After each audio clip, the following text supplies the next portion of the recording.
want to know if you got your popcorn ready. Do you got your popcorn ready? All day, every day.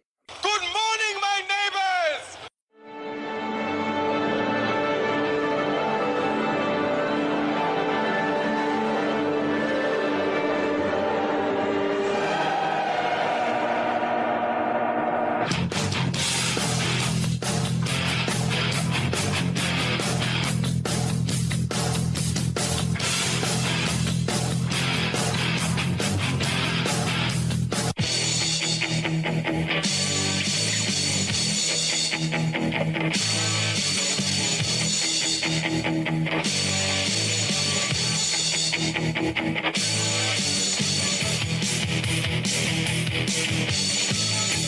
That's why these two guys here, these are the men I want as my friends. They're the new blood. All right, everyone, you've waited all week. It's that time for the Detroit Sports Podcast. The Doc and Jock Show is on the air. Joining me is my cousin, the Jock, Adam Strozinski. I am the Doc, John McAroon. What's up, cuz? You ready to do this? I'm so pumped. I was so ecstatic after Monday night. Monday was like one of the greatest nights of all time. You had a Tigers win. You had a Lions win. It didn't get much better. It was epic. Especially coming off one of the worst weekends you could have ever had. With Michigan State losing, the Tigers not playing well versus San Francisco. It was just like, man, we need a pick-me-up real bad. And it could have got real ugly real fast if the Tigers had lost versus Kansas City and then had the Lions laid an egg. It could have been real bad. But the Lions and Tigers came through, and Monday was one of the premier sports days in Detroit, and I'll never forget it. Yeah, it was pretty great. I was talking to a couple. I wasn't able to actually make it to this game, but I went to the game a few years ago when we played Chicago on Monday night. And I was talking to a couple people who were there and who were actually at both events.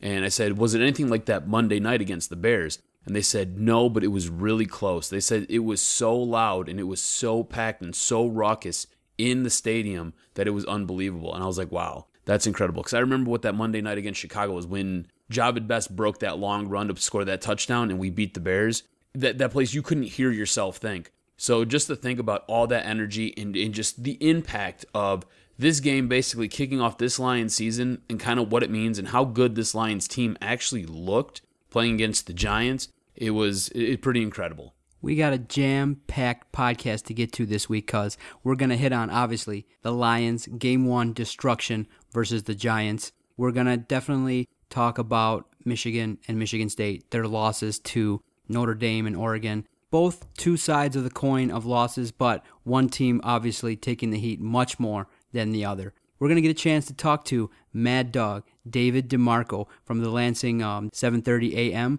He has a morning radio show every weekdays, 6 to 9 a.m. He's going to give us a few minutes talking about Lions football, Michigan State football. He's always very passionate about sports, and we're lucky to have him on this very podcast later on if you stay tuned.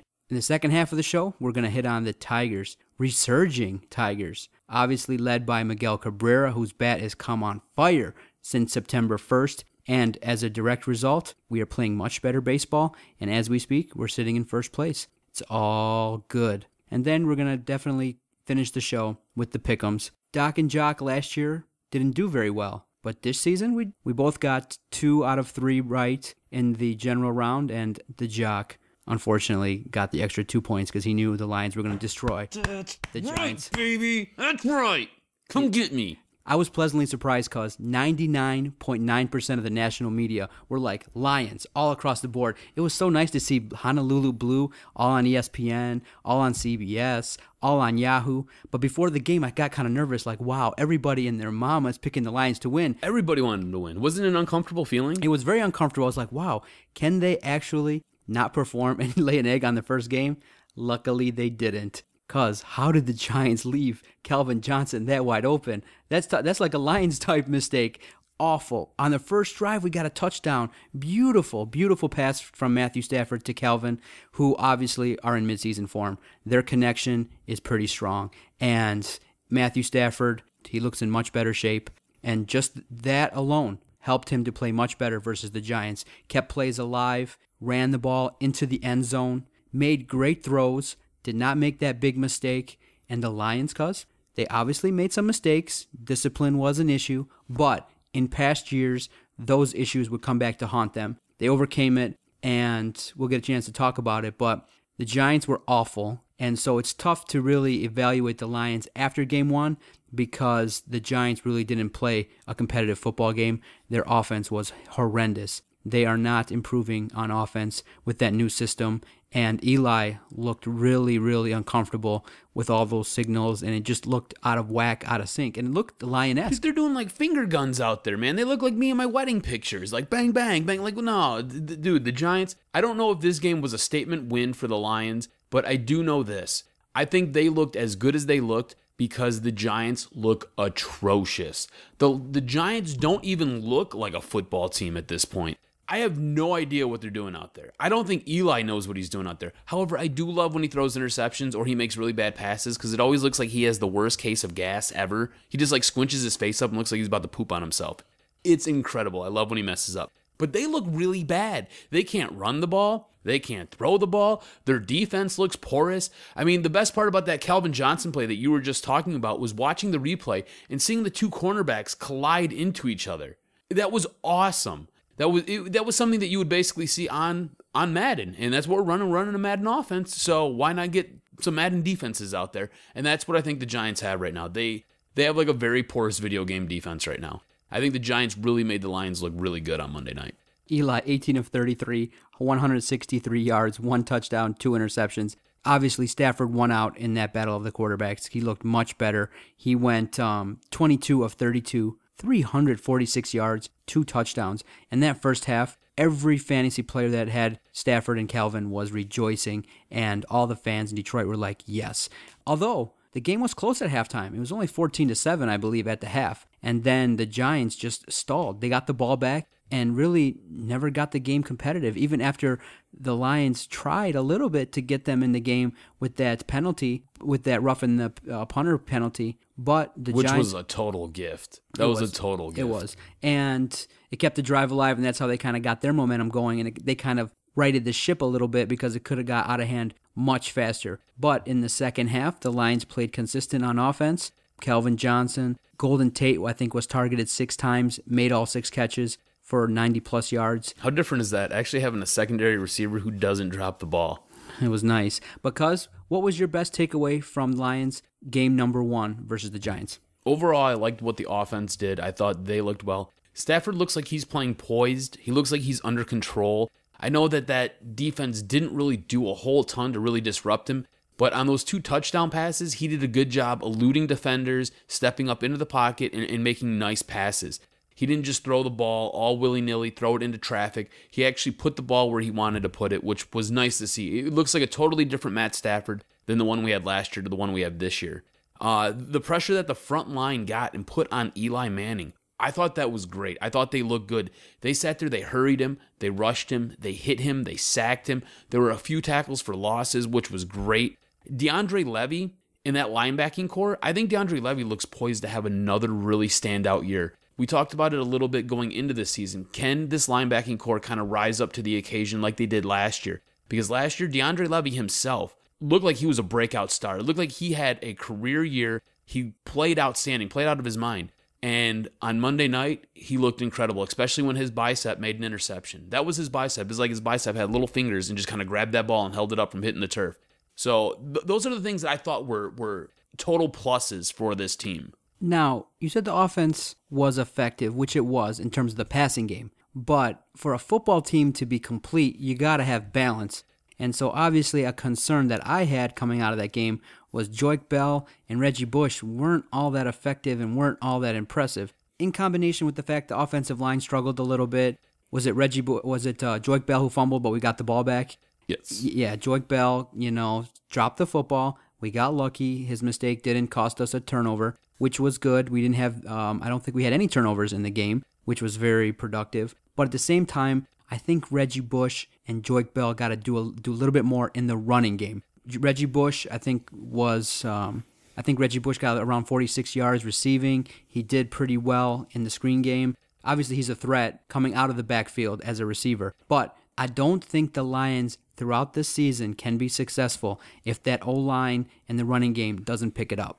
And I think that is where the biggest question mark of this team lies, is what is that offensive line? The 2 touchdowns that Stafford did have, that was because he was scrambling, because the line in front of him broke down. And it was nice that he was able to be poised and step up in the pocket and make the play. But why is that line breaking down? And now you've got guys like Corey Hilliard going out for the season because he's got a Liz Frank injury. He played most of that third and fourth quarter with this injury. The run game stalls out because the line's not getting a push. So if they can figure out what's going on with this offensive line, and it's going to be totally different now when they play on Sunday, because they're going to have to put new pieces in to sit there and try to fill holes for guys like Corey Hilliard. But it all starts in the trenches, and it all starts up front. So I think if this offensive line can solidify itself as the season goes on, I think this team will be much better, especially this offense will be much, much better. You know what else? I'm not sold on this secondary that we have either. I know they had an interception and they made a few big plays. I'm still not sold on them. I've got giant question marks, and I probably won't know what we have as far as a secondary until later on this season. Yeah, because it was concerning after the game. It was all good. We're coming off of a high, and then Tuesday's injury report. Corey Hilliard, the Adrian Waddles nicked up. Bill Bentley, torn ACL, out for the year, and an already thin secondary. It's going to be a little bit of a concern now, because we're going to go, the next 2 weeks we play Cam Newton and Aaron Rodgers. So it's going to be interesting. It's going to be a big test to see who do we plug in. A lot of talk a little bit about bringing in Champ Bailey. I think if you decide to bring him in, then he's just kind of going to be a role model. He's a rotational Exactly. guy. He's not going to make a big impact. So for those of you who think that Champ Bailey is going to come in here and high step it in the end zone with interceptions, that's just not happening. On Wednesday afternoon, they brought in Dimitri Patterson. They tried him out for corner. So at this point, they're just bringing guys in, trying to sign guys off the street, hoping that they can just make an impact for that secondary. Now, one of the players that we have on our team looks like right away he's going to be a polarizing figure, and he's going to have all eyes on him. And when you have a performance as the 10th pick like that, it's something we got to talk about.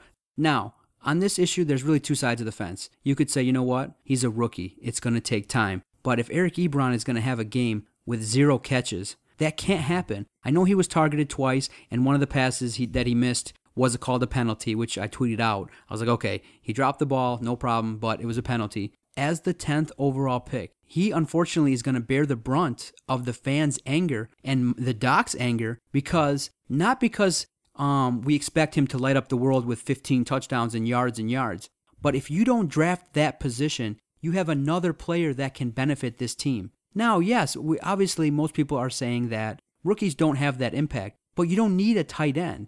Did you miss him? Did you miss a guy that, okay, some people are saying, you know what? He provides that mismatch so that guys like Golden Tate and Calvin Johnson can get open. I personally think they can get open without him. I mean, you got big play, Fourier and Pettigrew that can do the same job. You don't think a 6'6" tight end in Fourier can't create that same mismatch as Ebron? By all accounts, he's worked hard this offseason to try and get better at blocking to become a more well-rounded tight end. So now Ebron has zero catches. I don't take the stance that, let's not worry about it, that he only got 0 catches. I think it's a big deal because he was unimpressive in the preseason, unimpressive in OTAs, and unimpressive in Game 1, and I don't want that to be a trend. You know what he reminds me of? He reminds me of a bigger, faster Brandon Pettigrew. You are supposed to be a pass-catching tight end, but yet you can't catch the football. I mean, this is something that guys who come into the league have the ability to do, yet this is supposed to be your specialty, and you can't do it. I really think he's going to be a sore spot for this team going forward.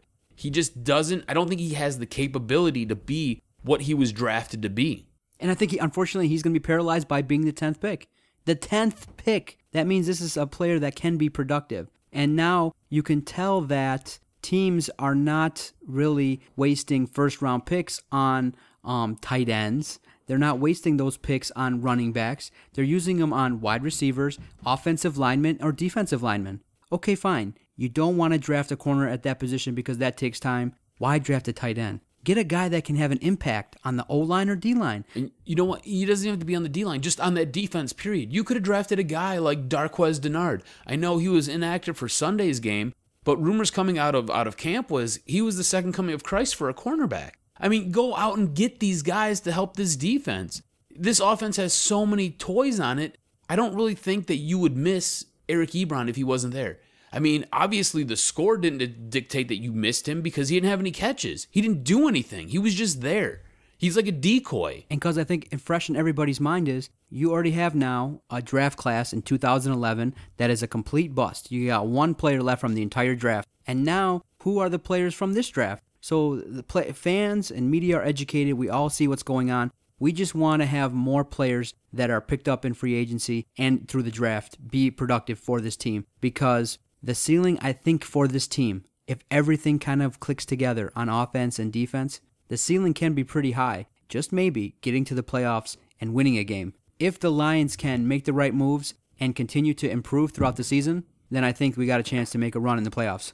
For that high ceiling that you're talking about, this team's going to have to do a 10 times better job drafting and actually acquiring free agents who get on the field. I mean, Monday night's game, you didn't have Hedebo on that field. He was a free agent who was supposed to come in and make an impact. And you just see it with the moves that they make. It just seems to always backfire on this team. So if they are going to arise to the occasion, they're going to be a perennial playoff contender. This team is going to have to do a better job evaluating talent and bringing guys in. You can't have Eric Ebrons all over the field. It just isn't going to work.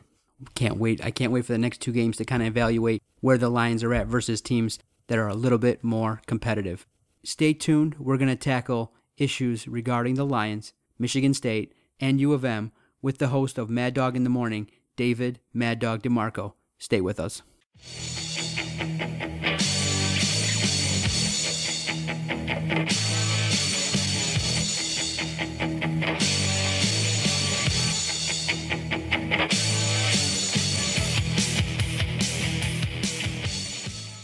All right, Detroit Sports Podcast listeners, it is our pleasure to have on David Mad Dog DeMarco on this very podcast. You can listen to him every weekday morning, 6 a.m. to 9 a.m. on the Mad Dog in the Morning radio program on a Lansing sports station, The Game, 7:30 a.m. If you want to listen live, you can visit thegame730am.com. Joining us is David Mad Dog DeMarco. David, how are you this evening?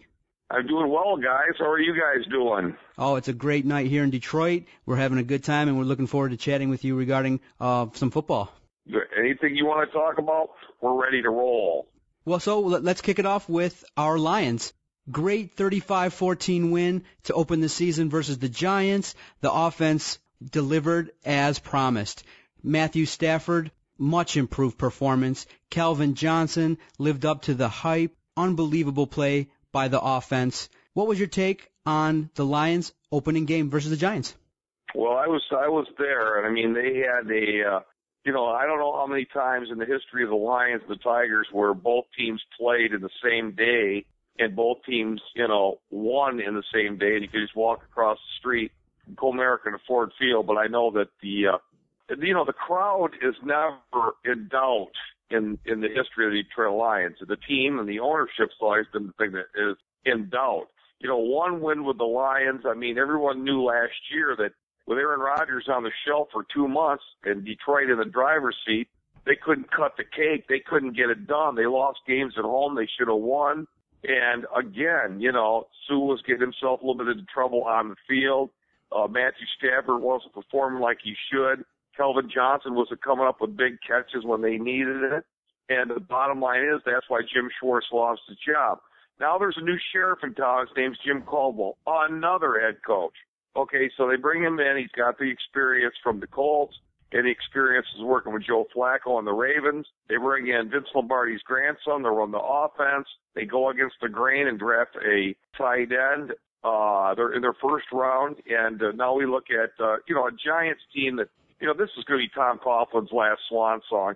Giants really, I'm not going to say they're a garbage outfit, but I don't look at too much from them. Going on the road where they're an underdog playing against a little bit of an injured Cam Newton will be a better thing in check. You got Nick Fairley playing for a contract. You got Sue in a situation where is he going to stay or is he going to go? Are they going to pay him? Can they pay him? So a lot of question marks, in the future of the Lions. But right now, they've always had some personnel here in the last couple of years and just putting it together on a consistent basis. And, maybe this is the season. Now, David, the Lions did not come away unscathed. Unfortunately, some key players got injured. Bill Bentley out with the Achilles, Corey Hilliard, Adrian Waddle was a little bit nicked up.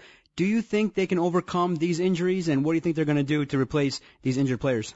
Well, they're going to have to get on the scrap heap to get some cornerbacks. Everybody wanted them. There was guys coming out of college last season. Now, you can argue with Drew Sharp and some people that, it takes a cornerback in the pros, to play a couple of years, which, yeah, you could say that in any sport for rookies and young players to get a little bit of seasoning and experience. Bottom line is they've been really shallow in the secondary. They really have. They haven't had guys that are lockdown guys.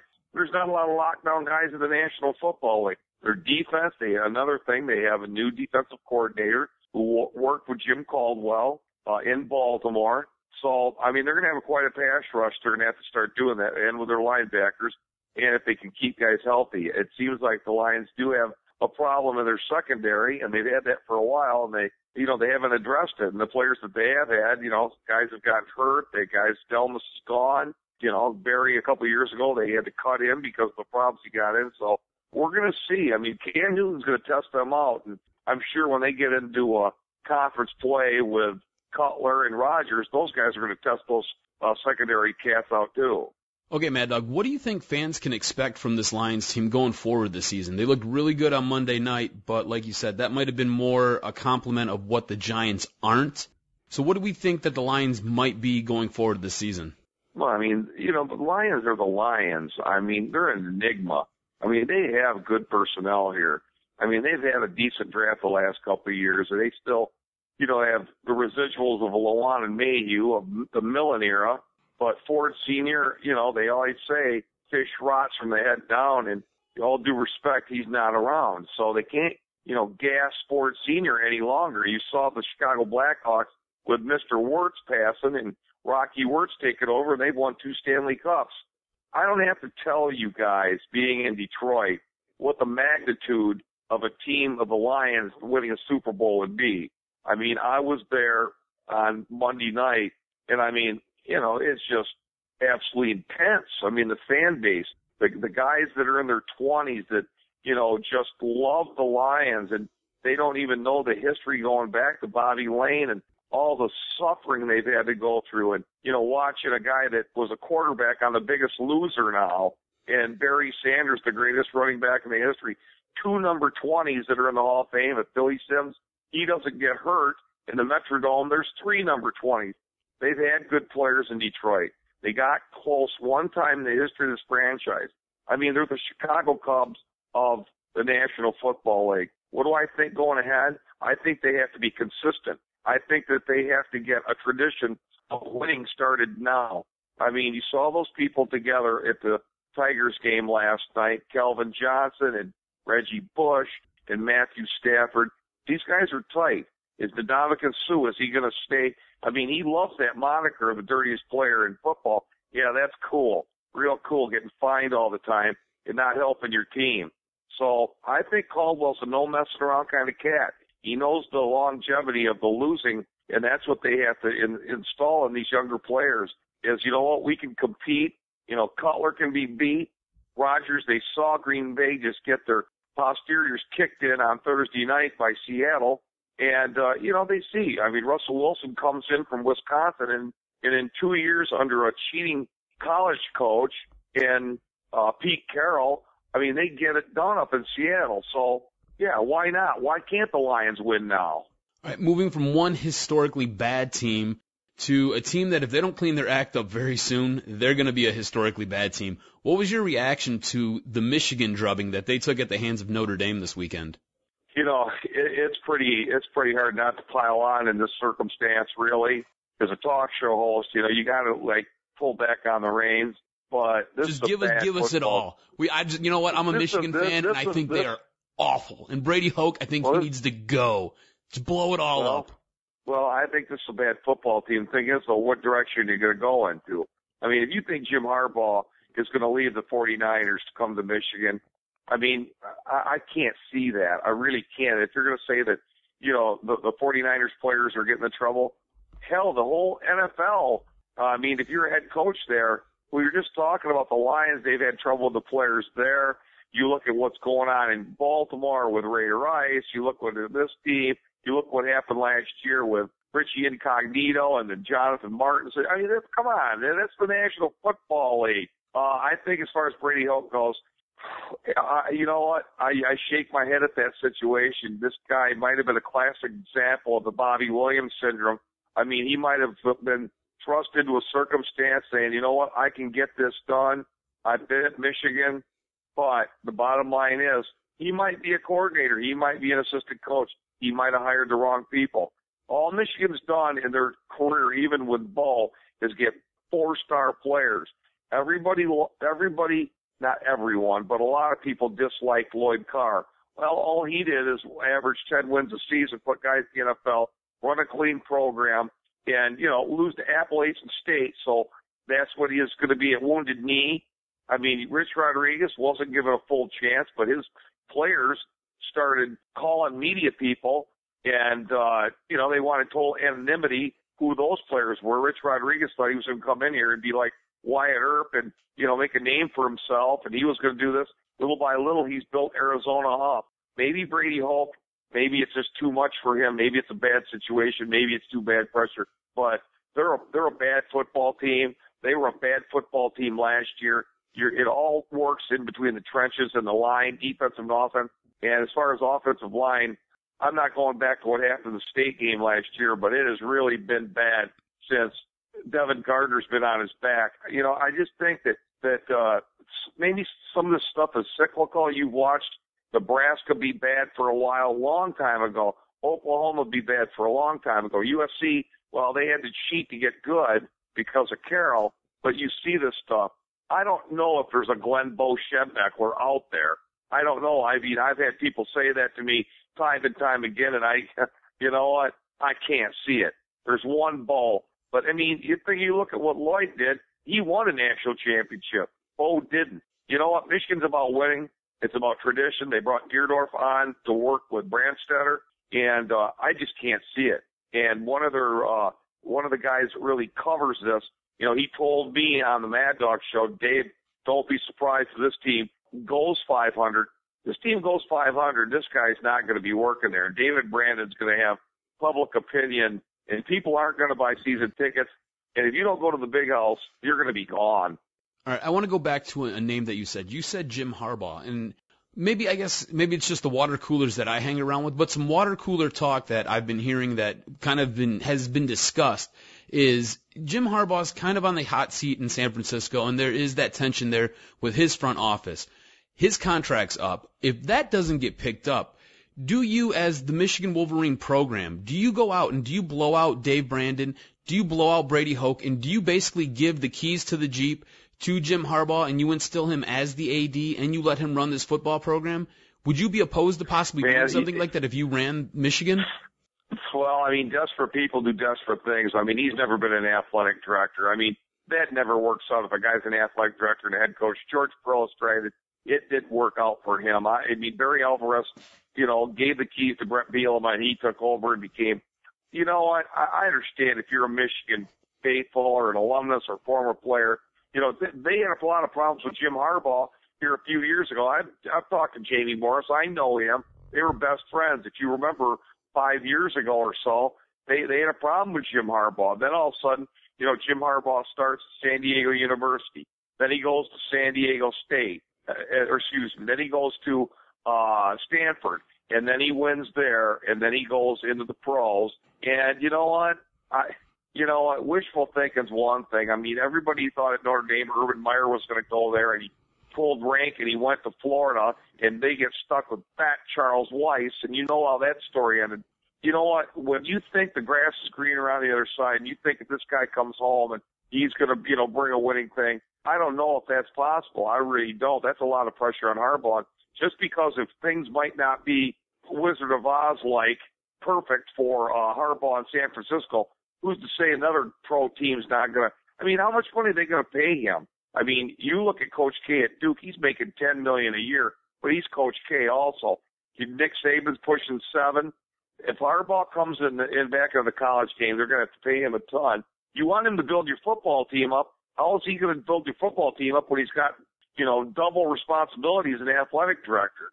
I mean, some of these things just work out. I mean, Mark D'Antonio was brought in to Michigan State when John L. Smith ran this thing into the ground.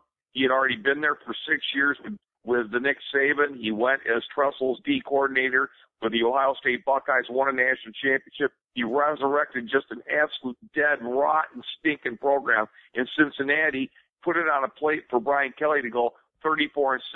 In that 4 to 5 years, he'll be the winningest coach in the history of Michigan State. I'm not saying that's going to happen. And no one saw this coming with D'Antonio, but he's done things the right way. And, the thing is, you can't just put a fizzy or an Alka-Seltzer in a glass and expect this to get good. And that's why everybody complained about Lloyd Carr. Well, Rich Rodriguez is going to run the Wildcat, or he's going to do this, or he's going to do that. Players hated him. Players disliked him. They all transferred. When you got players transferring to Ohio State from Michigan, that's a bad situation. But as far as Jim Harbaugh, I don't know. Now they're mentioning his brother named John Harbaugh. He's got it up on his plate with the Ray Rice thing, sticking up for Ray Rice. And now everybody knows what's going to go down here with Roger Goodell. If they prove Roger Goodell knew that stuff went down inside that elevator, he might be like Joe Paterno at Penn State. He might be the same situation. They're not going to have a circumstance like that. If he knew that went down, and they just sort of poo-pooed it, and the same with Harbaugh. If he knew that stuff went down. So, you know what? I don't think there's that Glenn Schembechler out there, but there's a lot of good young coaches right now. And, man, I don't know. I mean, truth's stranger than fiction in sports, and I know you guys are listening, and I'm getting long-winded with this, but if Jim Harbaugh did make that decision, let's just say that he was offered both those positions and he would do that, man, that's a hell of a story, and he'd have a lot of pressure on him. If Jim Harbaugh was the coach of Michigan, I would say absolutely he could turn it around. David Mad Dog DeMarco is joining us on the Detroit Sports Podcast. Now, speaking of Mark D'Antonio, the Spartans went out to Oregon and for a half competed well. Many of us felt, wow, looks like Michigan State can play with anybody. But then in the second half, Oregon and their speed really took it to Michigan State. Michigan State had some defensive breakdowns, some miscommunication, which can happen when you have some young players in that role for the first time. Talk a little bit about Michigan State's loss to Oregon, and do you think this bye week came at the right time for them so they can regroup and look at film in terms of what they messed up on defense going into the rest of the season? Or do you think that maybe after a tough loss they'd want to get back on the saddle real quick? Well, I mean, you're looking at who they're getting on the horse against. They're getting just a rotten, stinking Eastern Michigan team. They play a week from Saturday at noon at Spartan Stadium. I mean, come on. I mean, really, you're Eastern football. I mean, I can't even believe they even have a team. Really. And they play teams like Wyoming. And once they hit the Big Ten, they're going to have some games. I mean, Nebraska has to come in here, and they're going to be better. And they have Abdullah, and Michigan's going to come in here, and they're going to play hard. I can't see them getting it done. Yeah, I mean, they started out slow. It was almost a reversal of the Big Ten championship game that I was at last year. The first Saturday in December when they played against Ohio State. I mean, they had 80% of the crowd was wearing scarlet and gray. They started out well and sputtered, and everybody thought from Ohio State that Braxton Miller and Carlos Hyde were going to stop a mud hole in them, and they did for a while. And then Connor Cook got hot, the defense got hot. There's going to be growing pains. You lose the players that they've lost. That are somewhere in NFL camps. They had one player drafted first round. That stuff's going to happen, but, you play in that kind of heat, you play against a quarterback like that, you have, like you said, you made a good point, young players, they just couldn't cut the cake. They couldn't close the door. They had them right where they wanted. They had their throat, they had their hands around their throat, but they couldn't contain it and close the deal. And you learn from those things, and I believe that, D'Antonio's an experienced veteran coach, and the defense led by Pat Narduzzi. It's hard to go undefeated. A lot of teams that do go undefeated, they get beat in postseason, and now there's going to be, of course, bowl playoff. They play against some dog-knock conference teams. Wyoming comes in here. It's not like Jay Novacek plays for them. I mean, they should win these games. I mean, they're going to have a couple. No getting around it. They'll be competitive against State. But who would have thought, you know, you look at how bad Michigan State football is up and down and up and down. You almost have to drink Maalox because you got motion sickness, you know, following Michigan State football until, you know, they sputtered 2 years ago with Maxwell as quarterback.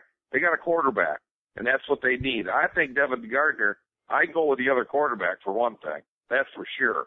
But as far as what Michigan State, they just got to play their games one by one by one by one. Ohio State's coming in here without Braxton Miller. First week in November, a night game. It's going to be really playoff atmosphere. So a lot of people are going to be jacked up, and a lot of people are jacked up for Michigan State football. Okay, David, we'll get you out of here on this. A lot of people talked about the Big Ten and the awful performance over the last weekend, and then some people indicated, well, because the Big Ten is so awful, Michigan State really doesn't have many quality wins left on the schedule. So if they were to run the table, they might not even get into the top four. In your opinion, if Michigan State goes and finishes the season 12-1, do you think they'll be part of the 4-team playoff at the end of the season? Well, if they go 12-1 and they win the Big Ten championship, I think they're a lock. I mean, there's nothing they can do about that. I mean, that's the way it is. Like I just said, if they win their games, they win their games. I mean, you know, they won the Rose Bowl and they ended up third in the country, just the way the BCS was set up last year.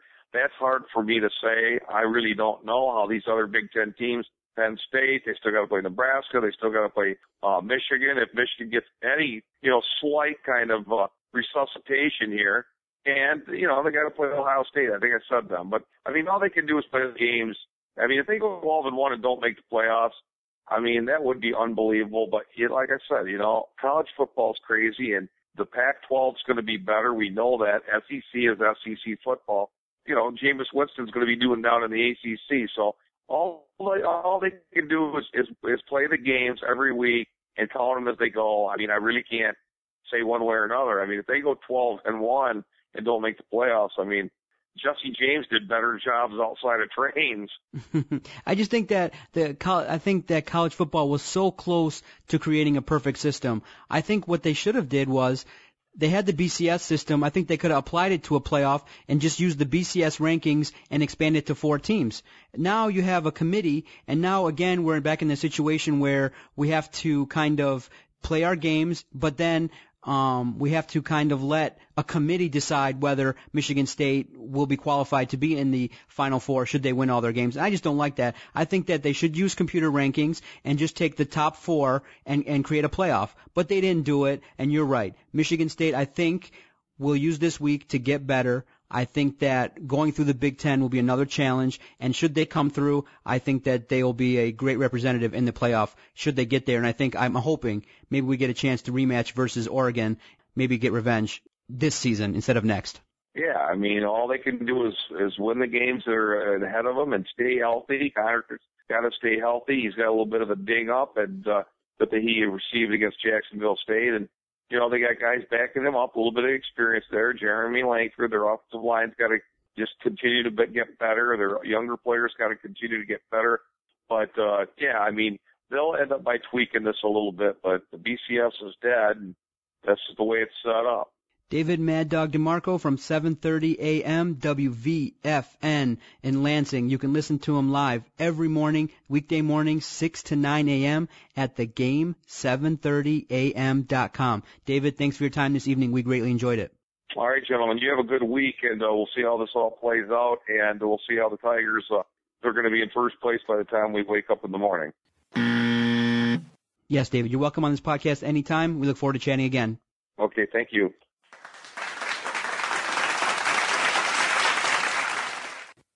I'm Megan McCormick out here in Fox Sports LA, and when I'm not sitting out in the sun, I'm listening to the Detroit Sports Podcast. You got to check out their stuff. I mean, I'm really impressed by it. You guys have probably one of the better ones I've seen in the country. Wow. In a short period of time, you've done good work. Look at me kissing your hand. I know. All right. We enjoyed that chat with David. Thank you very much. We got some great insights regarding what's been going on the football scene here in Michigan. Cuz, are you ready for a great round of Jock Jams? I'm so ready. Let's do this. All right, here we go.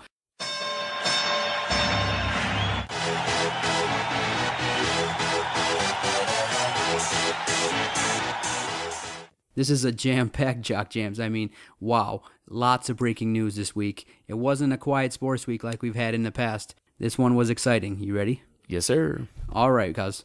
In one of the more scandalous, controversial stories the NFL has ever seen, ever evolving, the issue with Ray Rice took a turn again on Wednesday, where the AP came out and said, "What are you talking about? The NFL didn't make an effort. We personally sent the tape to the NFL office, and here, I push a button, and here's someone confirming that they got it." Ooh. Now that kind of contradicts the stories that are coming out of the offices when people are questioning, like, whoa, what? Why didn't you why wasn't there due diligence to see this tape when you made the decision? Because in the last couple of days, the NFL, the Baltimore Ravens, everyone around the situation has kind of elevated their disdain, their hatred, their frustration and anger with Ray Rice just over seeing a video where you knew what you were going to see. What was your response to this increase in punishment from the Ravens when they cut him, and in terms of the NFL by suspending him indefinitely? Okay, let's first start with, because this is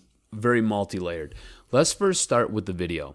That video was very graphic and very damning itself. When I watched the video, it was one of those things where you're like, okay. Ooh, damn, really? That just happened? So the video itself is just of a graphic, brutal nature. And then on top of that, now you sit there and you just see basically how the NFL operates. The NFL is built upon horrible people. The guys who play in the league, the guys who run the front office, all these guys are awful human beings. They're really bad people. Like, if you hung out with them, you'd be like, what am I doing? These guys are degenerates to like the nth degree. So you see what the NFL does. The NFL basically tried to cover this up and hide this and try to make it go away. You know, Roger Goodell did have the video. Roger Goodell, I firmly believe, watched the video. I know he says he didn't have it and they tried to get it. No, I'm pretty sure that video is sitting on Roger Goodell's desk. But Roger Goodell, because Ray Rice is a good guy, Ray Rice brings in a lot of money for the NFL with his jersey sales. Ray Rice is one of the echelon players over there in Baltimore. And Ray Rice does a lot of good things for the league. But you can't have guys like this, and you can't have situations like this where the NFL basically is trying to cover all this stuff up and sweep it underneath the rug, saying nothing to see here, nothing to see here. When you've got to go to TMZ, who this just states incredible things about the journalism, the journalistic credibility in this country right now, where TMZ is basically your guardian of the truth. TMZ goes out, gets the video, releases it. Everybody is shocked and appalled when they see it. So now the NFL now has to sit there and backtrack, and they do all this stuff retroactive. Okay, no, he's suspended indefinitely. The Baltimore Ravens, we're totally cutting ties with him. You guys knew what the deal was. You knew exactly what the deal was. He basically told you everything that happened on that videotape. I believe Roger Goodell seen the videotape. I'm sure he knew what he was getting into. And yet, because of who this player was, the money that this player brought into the league, and everything that he does to help bring in more revenue for the Shield, he only got a 2-game suspension. I just think it speaks volumes of what the NFL is. The NFL is money driven. It's all about how we look, what it is that we can do for more ka-ching, ka-ching, ka-ching, ka-ching.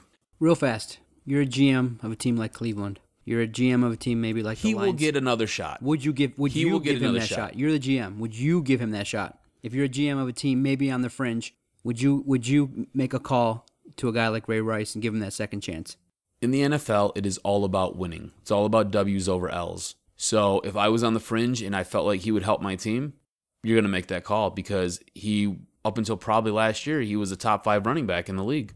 So you're probably going to make that call. And that makes you sound like an awful person, but that is the reality that we live in.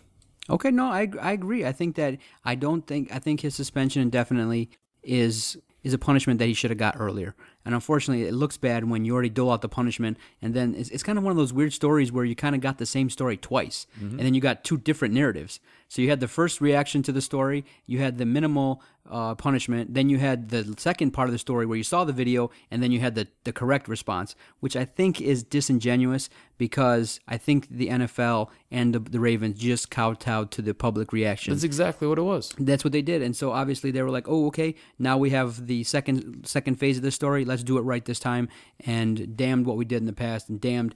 Imagine if you're Ray Rice. You've already served your punishment. You've already been in therapy. You've gone through this whole process, and basically you're reliving your worst nightmare twice.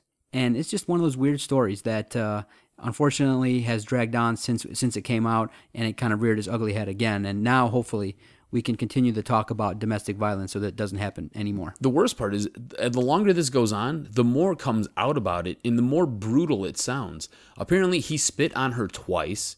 He sat there. Not only did he hit her once, he swung at her before he connected that second time with that punch. Her face bounced off the guardrail inside the elevator. Then he sits there, tries picking her up, basically drops her on the ground. It looks like he's talking shit to her because he's standing over her, and it just looks like he's bad-mouthing her. Kind of kicks her in the leg, trying to tell her to get up. Security comes over to help him. He's like, no cops, don't call anybody. She's really drunk. She wakes up and she's like, how could you hit the mother of your children? It's a total disaster. The whole Ray Rice saga is a disaster, and I said this before and I'll say it again. For him to be able to go off like he did and the way he hit her, that's not the first time that she's been hit like that before. This happens probably regularly at their home. And I don't know this for a fact, I'm just stating what I see. He sat there and he didn't hesitate. He didn't even think about it. He sat there, drew back, came up short, and then he drew back again and connected. So this goes on inside their home. Let's hope that the intervention that they were afforded by the courts worked and this incident doesn't happen again. And unfortunately, even though this story got out like this, it still happened. Some incidences of domestic violence still happen in the league, and it's one of those topics that we got to keep talking about, making sure that doesn't happen anymore, especially in a league that is predicated on violence. It can't be carried out in the home, and is a situation that needs to be talked about and kept in the forefront. And Roger Goodell is in a tough situation because, it's like one of those situations where, what did you know? When did you know it? And are you being truthful? And if he's not, I think the public pressure is going to increase. And already I think the National Association of Women now is planning to formally request that he resign. So the pressure is not going to go away, and his interview with CBS was, I think, pretty awful. It didn't do him justice, but he is using legalese in terms of, from my knowledge, we didn't know that. So he's using legalese to try to get out of telling us the facts. And in a situation where he's making $40 million a year, hopefully he's the right man in charge and doesn't bring down the league any more than he did with his last choice. Can we have a public service announcement for the gentlemen out there who have women who just like to sit there and run their mouth and push your buttons? Go right Guys ahead. out there, when you have a baby mama who is totally off the chain and won't stop and won't listen to you, or if you have possibly a Latino girlfriend or a Latino wife who just totally loses her mind and will probably cut you, or you just happen to have some crazy broad who you date and she likes to sit there and hit all your hot button issues, don't ever haul off and hit her. Please subscribe to the Chris Rock method of dealing with a crazy woman. You should never, ever, ever hit a bitch, but don't be afraid to shake the shit out of her. God, I don't even know what to say to that. Let's just move it along to another disaster, but on the sports field, because Michigan shut out for the first time. I believe. Hail to the victors, let it. Oh, they didn't win. They didn't score. Oh. Versus the vaunted. Did you hear about the vaunted Notre Dame? The vaunted Notre Dame defense. Yes. Vaunted. Shut out, Michigan. You know what the best part about this game was? What was the best part? When it hit 0-0 and Devin Gardner threw a pick six. Yeah. The only thing was it came back because he got popped. Why was he in the game in a 31-0 situation? Now, doesn't make sense. Two schools of thought on that. Old school, you made the mess, so go Lion and fix it. But 31-0, you got nothing to gain. You're already embarrassed. Him and Funches should have been out of the game. It was a disaster, cause all around, Brady Hoke has never been on the hot seat this much in his 4-year career at Michigan, especially since it was the last game in the series versus Notre Dame. What was your reaction to Michigan's debacle at Notre Dame, and can he recover in this season? Can he avoid getting fired after putting on that display last Saturday? To say I was upset and angry and wanted to drop kick my TV is just a total understatement. That Michigan game basically ruined my evening and ruined the majority of my weekend. Can Brady Hoke recover from this? The only way Brady Hoke recovers is that he goes into East Lansing and he gets a W. And it's got to be a stellar W. It's not one of these kickathons where you win 12-10, 12-9 like they did a few years ago. It can't be one of those types of deals. He's got to go in there and he's got to win with conviction. He's got to go and he's got to play Ohio State and he's got to win with conviction. The only game this team can lose for the rest of the season is that Notre Dame debacle. That is the only game they can lose. He's got to basically win here out, and they've got to be strong wins. They've got to look good, because I don't think you recover from this. This was the last time you were going to play basically your arch nemesis. And when I say last time, I say it with finger quotes, because we know in probably 10 years they'll renew this rivalry again because the money's right. But you can't go and get embarrassed the way you got embarrassed by Notre Dame. It was distasteful. It was disrespectful. They sat there and they basically badmouthed you. And as they were walking into the end zone, they sat there and they shook their finger at you, telling you to come on, you want it, come get it, let's do it.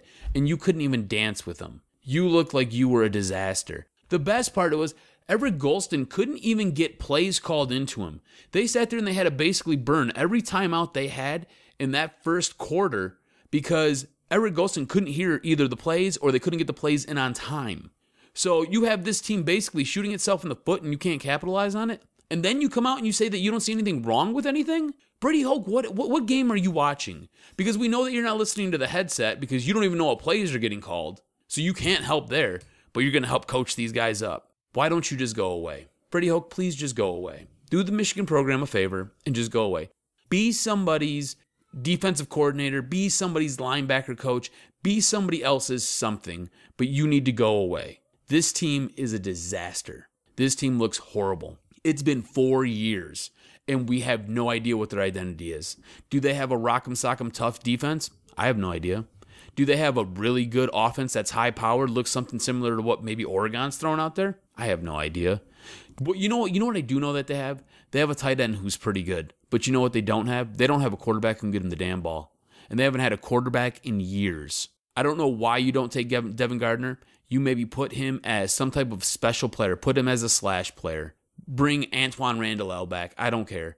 Cordell Stewart, slash. Have him be slash. That's all you got to do. He can be your quarterback. He can be your running back. He can be your wide receiver. Have him do everything. And then just put Sugar Shane Morris in there. And just let him do whatever he's got to do. Let him learn. Let him figure it out. I think Brady Hoke's gone at the end of this year. That win right there, I think that was the final nail in the coffin. I think they'll let him ride out this year and basically let him dig his own grave by losing probably another 3, 4, maybe 5 more games.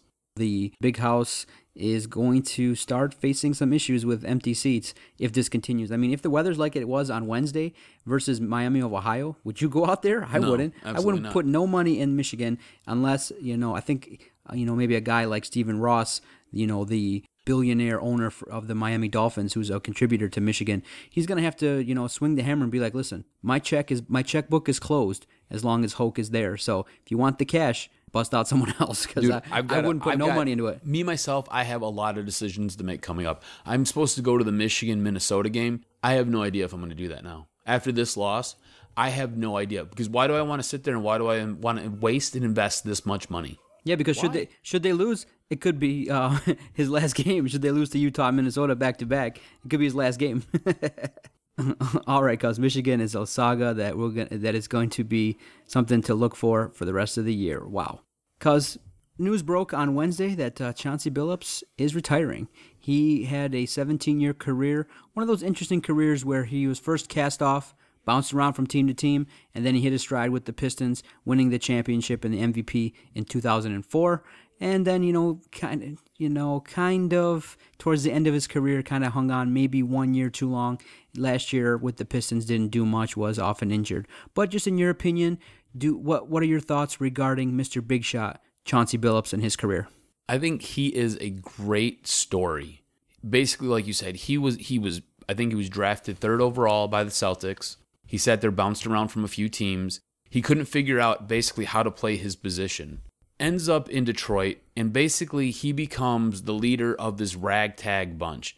And they basically, that team was the Bad News Bears. It was a bunch of basically secondary players, a bunch of cast-off players, and he basically takes control under Larry Brown's leadership and becomes an outstanding point guard. After that tutelage, he basically was a 5-time All-Star. The guy was Mr. Big Shot because he would hit the big bucket when you needed it. And that guy basically led this team, and he was the heart and soul of that team as long as he was there. And basically, the moment that he got traded for Allen Iverson, that entire team imploded and crumbled. And that's when they started sitting there just basically trying to murder every coach that walked through that locker room. So he was basically the glue that kept all of that together. He was the leader of that group. He was the heartbeat. He was the soul of that team. And the one thing when you say Chauncey Billups, the one thing that always comes to mind is that game against the New Jersey Nets, where he sat there, got the ball, and basically hit it from half court to push that game into overtime. That's the very first thing I think of when you say Chauncey Billups. Do you think his jersey number will be hanging in the rafters among the greats at the Palace? I think so. I think the way the Pistons do everything, and this isn't necessarily a thing of does he deserve it. This is, do I think it will? Yes, I do. I think they'll end up having a Chauncey Billups night. Probably, if not next year, it'll be the year after, where they bring him, his family, brings the whole 2004 team out, and they basically commemorate him and they raise his number to the rafters. His bobblehead's right over my shoulder, so it's all good.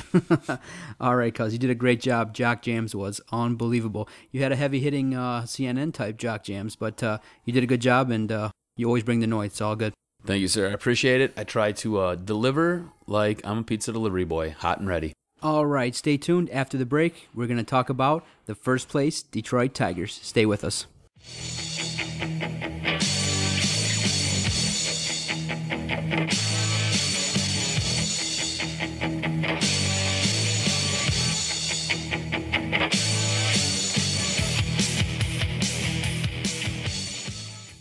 All right, everyone. Thank you so much for hitting the download button on the Detroit Sports Podcast. You can support us by visiting our newly designed website, DetroitSportsPodcast.com.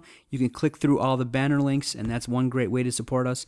Also, if you like the podcast, if you'd be upset if it went away, you can subscribe for $1 a month on our website at Detroit Sports Podcast. Just for $1 a month, that contribution is big for us, and it helps us keep the show on the internet as we grow and as we get more downloads every week. Your support is greatly appreciated.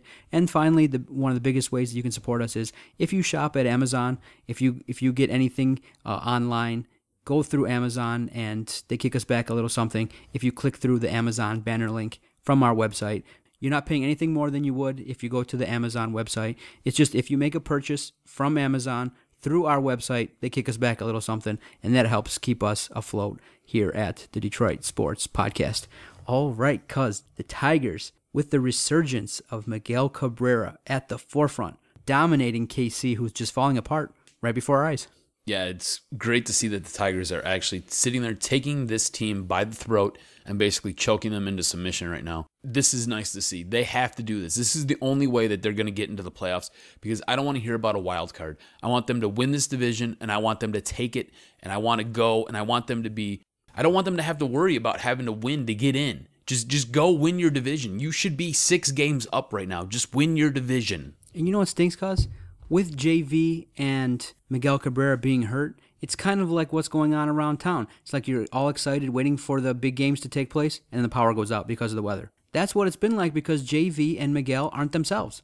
This Miguel Cabrera resembles the guy that we are paying a boatload of money to. I mean, since his last day off, came back on fire. I mean, hitting home runs, key RBIs, he's on base, his power seems to be back. I mean, he's got more home runs already this month than all of last month. The only thing is, I don't know if they can DH him the rest of the season. They're DHing him right now because he's got these bone spurs that are going on, or it's reported that's going on in his ankle. So I don't know if you can keep DHing him. I mean, it's nice that you have Victor Martinez, and Martinez can go and play first for you.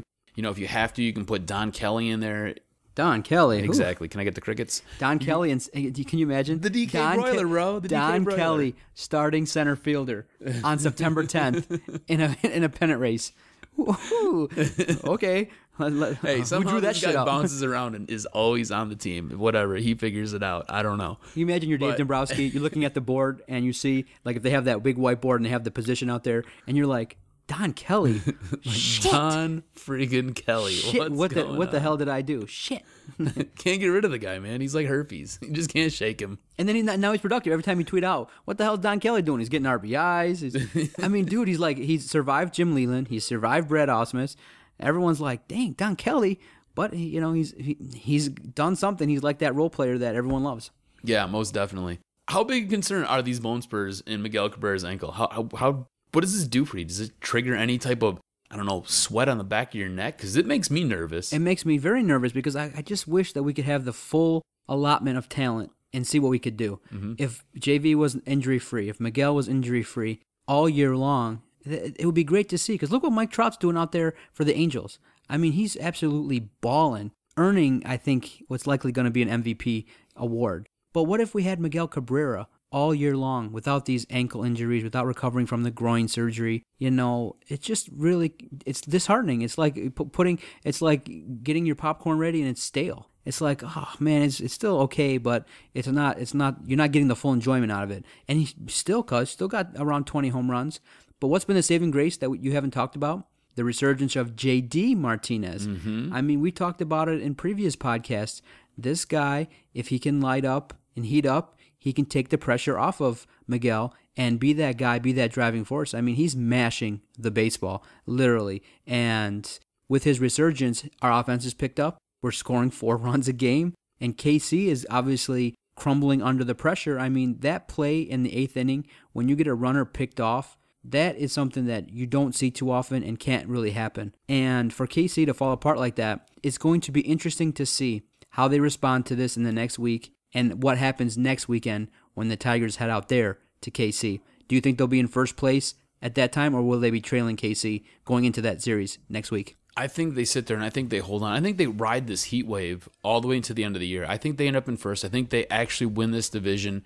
I think it's going to be close, though. I think this is going to be one of those series where it comes down to that final week in the year, that final weekend in the year where they basically are going to have to win 2 out of 3 against, I believe they're playing the Florida Marlins then. So they're going to have to win 2 out of 3 against Florida just to sit there and keep distance and keep pace from Kansas City. But I think they win the division. I think they stay hot. I don't know how hot, but I think they stay hot enough to sit there and to basically go off into October with the division championship. Great. And it's nice to see the Tigers playing much better baseball in September when it's important. And I just can't wait because I think quickly, should things fall apart, I think fans are going to be angry. They're going to be very hostile, and they might be calling for heads. Or fans may just be like, you know what? I'm just going to jump right on over to the Lions and not pay attention to the Tigers. I don't want that to happen because right now this is the best part of baseball. And it's interesting to see what's going to happen now that the Lions are on stage taking some attention away. And the Lions have a lot of interesting storylines, but the Tigers got to keep winning. And as long as Price, Scherzer, Porcello, Verlander can right the ship and pitch better, I think we got a good chance to maybe take the division by 2 games. And I think we're going to take 2 of 3 in Kansas City because something about Detroit just makes Kansas City weak in the knees. And I think we're going to play some great games in the next couple weeks, and I'm looking forward to it. All right, cuz as we speak on this Wednesday, after the first week of the NFL season, you are leading 4-2 based on the fact that you picked the Lions. Was there any doubt? I mean, if you're a Lions fan, you had doubt. I didn't have doubt they were going to win, but I didn't think they were going to win, I think, 35-14. That's a great win, and maybe if I paid attention more to the national media and instead of having that distrust, I would have did the same thing. But I didn't, but it's not bad. We went 2 of 3 in the preliminary picks, and you won the bonus by picking the Lions correctly. So it's not bad. We did pretty good. It looks like you got the Cincy-Baltimore game wrong, so that's interesting. I got the Packers wrong opening day. Mm-hmm. Seattle just was like, okay, I'm just going to steamroll Green Bay on the opening day. I was like, wow, I thought it would be a more competitive game, but I got that one wrong. So, well, what an interesting start. But I have the honors to pick first in Week 2 in the NFL Pick'em Challenge. Here we go. We pick against the spread based on the spreads that you give me from Bovada. And first thing I saw, there was an even spread game. And there's a couple of them, but one that jumped out right away. Green Bay opening the gates at Lambeau Field, in the stadium where the fans own a piece of the team, in the vaunted field of Lambeau. I don't think there's a chance in hell that the New York Jets will go into Lambeau Field and beat the Green Bay Packers. So I'm only going to take one of the pick'em games, but I'm going to probably take the easy points. and I'm going to take the Green Bay Packers to crush the New York Jets. Funny, we have the same exact game. I'm taking the Pack as well. All right, here's the deal. Green Bay is opening. This is their home opener. Green Bay does not lose at home. You don't go into Lambeau Field and you don't push Aaron Rodgers around. This team's had 2 extra days off after playing last Thursday, and Aaron Rodgers does not, and I repeat, does not have back-to-back bad games. So in the pick'em, I'm taking the Packers as well. My second pick, New Orleans came off of a crushing game versus Atlanta. When the Saints play the Falcons, it's must-see when they play each other. But New Orleans lost, I think, coming off of that performance. I think they're going to have vengeance in mind, and they're rolling up into Cleveland. And for my second pick, I think the New Orleans Saints are going to blow out the Cleveland Browns. So I'm taking the New Orleans Saints -7 at Cleveland. All right, for my second game, the Steelers. Antonio Brown karate kicking kickers in the face. I got the Steelers +3 in Baltimore. There is just too much noise and too much going around the Ravens locker room this week. There's too much noise on that campus. There's just way too much going on. You've got players talking about other players, how they're not supporting Ray Rice. Just the entire fallout from the Ray Rice debacle. I'm going to take the Steelers +3. Denver is on a roll. They're playing great, but I think there are teams out there who understand that if you can just keep up with them, if you can just sustain the storm, there is a chance on that defense to come back. And I think Kansas City is one of those teams that can hang with the Denver Broncos. Now, will they be able to win the game? I'm not sure. I think Denver is a great team, and they weathered the storm in their opening game on Sunday night versus Indianapolis. But for my third pick, I got Kansas City with the points. I think that they can take advantage of the situation, and they can hang in there with Denver and not lose by 13. So with my third pick, I'm going to take Kansas City +13. I've got the Cardinals laying 1.5 going on the road, and they're going to take one from those putrid, awful, dejected New York Giants. We've seen how bad this team was up close and personal on Monday night. All right, they look totally incompetent and they look in disarray. The offense is a mess. The defense looks awful. This team has no idea what's going on, what's up, what's down, what's left, what's right. They're sitting there giving each other hand signals. You got Victor Cruz flipping people off saying he wants the damn ball. You got Eli Manning looking like he's got the worst case of gas ever, and he's sitting there doing finger guns at people. No, the New York Giants suck, and I've got the Cardinals winning this one, giving up 1.5. Okay. And because you're a glutton for punishment, we're forced to pick the Lions game for the bonus 2. I think that Cam Newton coming back for his first game is going to be a little bit rusty. He's going to be able to take advantage a little bit, may take some shots versus our secondary, but I think the front four is going to want to test him and knock him out, which there is a strong chance Cam Newton doesn't finish this game. I think Fairley and Sue are going to look to do some damage, so I got the Lions winning outright. So I'm going to take the Lions +3 in the bonus challenge, and I'm hoping that I can, I don't know, picking with the Lions, but you're a glutton for punishment. But for the 2 points, I got a good feeling that the Lions are going to win 27-20 on the road on Sunday. All right, I've got the Lions +3 at Carolina as well. Killer Cam, he's banged up. He's got bad ribs. It makes, I don't know if you ever had a rib injury. It makes it impossible to do anything. You can't even wipe your own butt after you use the crapper. It is impossible to do anything in life. The Panthers wide receiver core, still a question mark. We're not really sure what they have. The Lions D is looking to rough up Cam. You know they're going to get to him. You've seen it on Monday night. I know that what the Giants have is totally different than what the Panthers have, but I think that D-line is still a force. I think they're imposing. I think they get to Cam Newton. I think they hit him, and I think you're right. There's a good possibility that Cam Newton doesn't make it out of this game. He doesn't see the fourth quarter. I think the offense puts up enough points on the board for the Lions to win this game. I'm not 100% sure or sold, though, that they will win the game, but I am sure that they will cover. So I'm taking the Lions +3 versus Carolina. Okay, so I got KC, Lions, Green Bay, and New Orleans. Who do you got? I've got the Steelers, the Cardinals, the Pack, and the Lions. Okay. Very good, cuz another jam-packed podcast. Episode 57 is in the books. Another great week, and it's kind of exhausting, man. We hit on a lot of stuff today. Most definitely, dude. You know what? This is why football season is great. Basically, this time period right now, we've got baseball wrapping up and coming to a close. So now you've got these races going on for the pennants over in the Major League Baseball. You've got football underway and kicking off. You've got college football.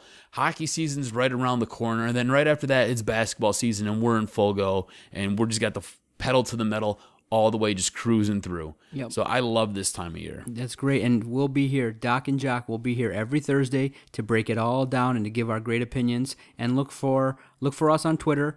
I think we are one of the most interactive Twitter pages at Detroit Podcast out there. At the Detroit Podcast, we interact, we comment, we post your messages for all the fans to see.